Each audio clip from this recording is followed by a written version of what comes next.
Alright, here we are for the first installment of the On the Bike diary from BeGoneForGood.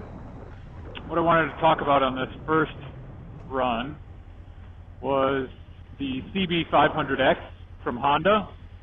Had it for a little over a month now, and just my general thoughts about getting the bike initially and riding it for this past month.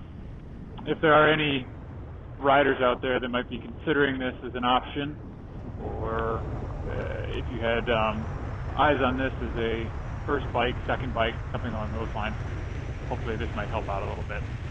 I initially settled on this bike because I was looking for something that was passable in a lot of the categories I was interested in getting into. Obviously one of them being street riding, because that's what most of us are going to be riding on for at least a portion of our time.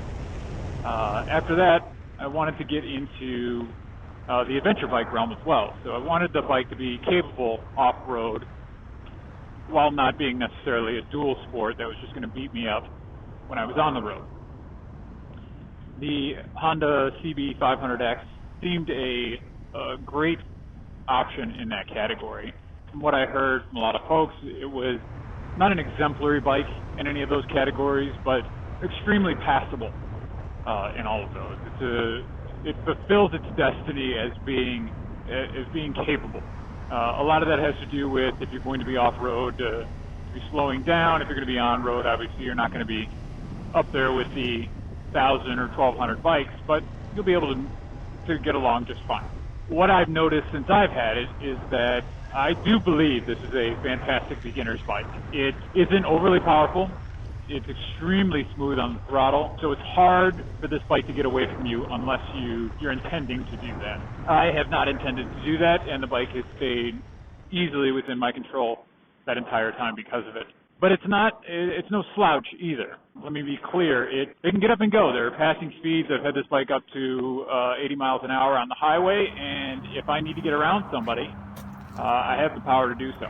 It also handles well. I don't know, as I don't have a whole lot of other bikes to compare it to, what a street bike would feel like, running through corners and such, but this bike's still a lot of fun. You can still cut around corners, you can still lean into it a little bit, and feel like you're actually riding something that isn't a scooter. So I appreciate that quite a bit. Fun is really the reason why we're on these bikes most of the time, so if the bike's not fun, you just put down a lot of money for essentially what you could have gotten away with in a Corolla.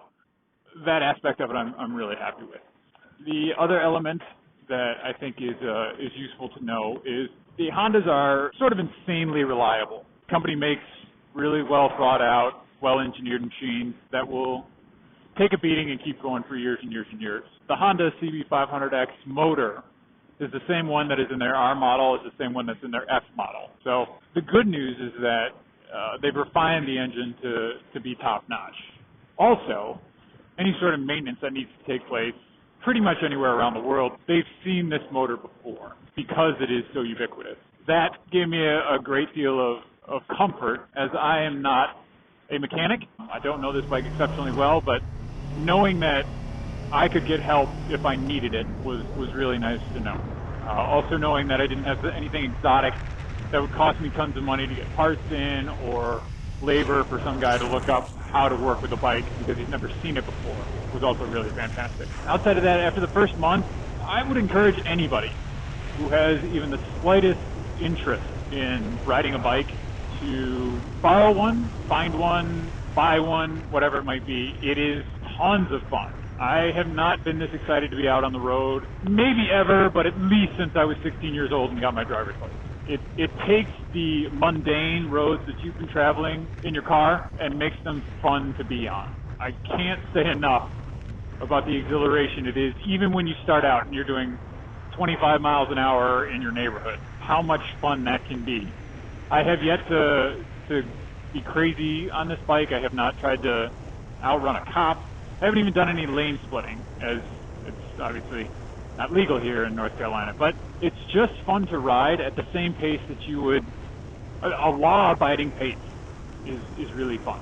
And for that, I cannot say enough. You you pay more attention to what you're doing. You're more in the moment. I haven't listened to music on the bike yet. I think I've had one phone conversation. It's not dull.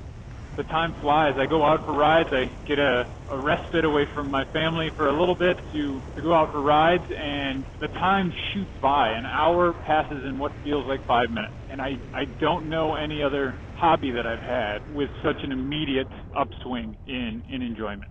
So if the option is presented to you, I would say to do it. Now, that being said, I don't know that there's any reason to get crazy with it or stupid with it and go out and buy yourself a $15,000, $16,000, $20,000 bike right off the bat, as I think that may be a little foolish. However, if you have access to a 500 or anything smaller, definitely get on board.